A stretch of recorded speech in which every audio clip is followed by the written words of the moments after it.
ইংরাজি শিখবে না, অঙ্ক করবে না, তারা ওই হেঁটে চলবে আর বিভিন্ন জায়গায় গরুর ল্যাজ ধরবে। আর তারা কি সারা জীবন এই মানুষের এই জোগাড়ে হওয়ার জন্য, রাজমিস্ত্রি জোগাড়ে হওয়ার জন্য জন্মগ্রহণ করে? একজন মুসলিম নেতার নাম বলুন, একজন তৃণমূল কংগ্রেসের মন্ত্রীর নাম করুন। সমস্ত শুভবুদ্ধি সম্পন্ন জাতীয়তাবাদী মুক্তমনস্ক সংখ্যালঘুদের বলছি, একবার আপনি আয়নার সামনে দাঁড়িয়ে নিজেকে প্রশ্ন করুন 15 বছর কি পেয়েছেন, আর আপনার পরিবারের লোকজন কেন বিজেপি শাসিত রাজ্যে গিয়ে কাজ করছে। কারণ এখানে আপনাদের কাজ দিতে পারেন। নিজেদের গ্রামগুলোর দিকে তাকান, সবচেয়ে বেশি আক্রান্ত তারা, সবচেয়ে বেশি রক্তাক্ত তারা, জীবন্ত পুড়িয়ে মেরে দেওয়া হয়েছে তাদের। সরকারি চাকরিতে তারা কত শতাংশে আছে? কেন নেই? কারণ তারা এই যে তারা আধুনিক শিক্ষা ব্যবস্থা থেকে তাদের দূরে সরিয়ে রাখা হচ্ছে। ইংরাজি শিখবে না, অঙ্ক করবে না, তারা ওই হেঁটে চলবে আর বিভিন্ন জায়গায় গরুর ল্যাজ ধরবে। আর তারা কি সারা জীবন এই মানুষের এই জোগাড়ে হওয়ার জন্য, রাজমিস্ত্রি জোগাড়ে হওয়ার জন্য জন্মগ্রহণ করেছেন?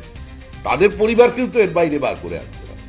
একজন মুসলিম নেতার নাম বলুন, একজন তৃণমূল কংগ্রেসের মন্ত্রীর নাম করুন যে 3 জনের বেশি সন্তানের বাবা। একজন নেতার নাম বলুন, একজন তৃণমূল কংগ্রেসের নেতা, কাউন্সিলর, মন্ত্রী যার ছেলে মেয়ে কোনো মাদ্রাসায় পড়েছে। আপনি জাভেদ খানের পরিবারে যান, আপনি ফিরহাদ হাকিমের পরিবারে যান, ছেলে মেয়ে কোন স্কুলে পড়েছে, কোথায় পড়াশুনো করেছেন। তারা ইংলিশ মিডিয়ামে পড়বেন, তারা উচ্চশিক্ষিত হবেন, তারা ডাক্তার হবেন, তারা MBA পড়বে। আর যাদের অ্যাড্রেস করবে তারা সারা জীবন ওই ছোট ওই একটা নোংরা পাঞ্জাবি পরে আর একটা পাজামা পরে সারা জীবন গিয়ে ছোটবেলা থেকে ওই মাদ্রাসায় গিয়ে ঢুকবে। আমি মাদ্রাসার বিরোধিতা করছি না, কিন্তু এই যে রাজ্যে মাশরুমিং গ্রোথ করে রেখে দিয়েছে মাদ্রাসা, এবং যেগুলোকে অনুপ্রাণিত করবার জন্য, উজ্জীবিত করবার জন্য, সাম্প্রদায়িক বিভাজনের রাজনীতি করবার জন্য টাকা দেওয়া হচ্ছে, সেখানে পড়ে আপনার সন্তানরা কোথায় যাচ্ছে?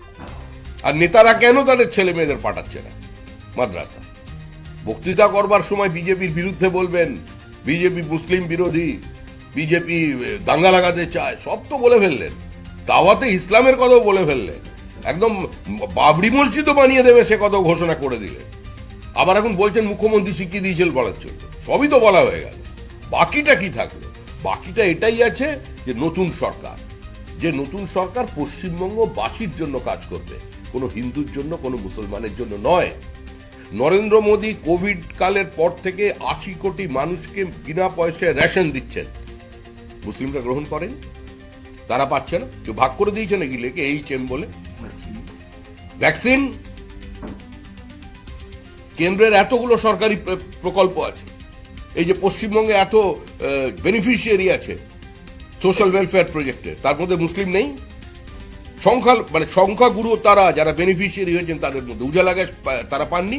বিজেপির কোনো নেতা বলে দিয়েছেন যে মুসলমান হবে বলে তোমার গ্রামে ঢুকবে না। এই তামাশা বন্ধ করবার দিন এসেছে। আজকের ধর্ম হলো গণতন্ত্র, আর আজকের রাজনীতি হলো উন্নয়ন। এটা নিয়েই আমরা কিন্তু এই অভিযানে নেমেছি। Today's religion is democracy and today's politics is development.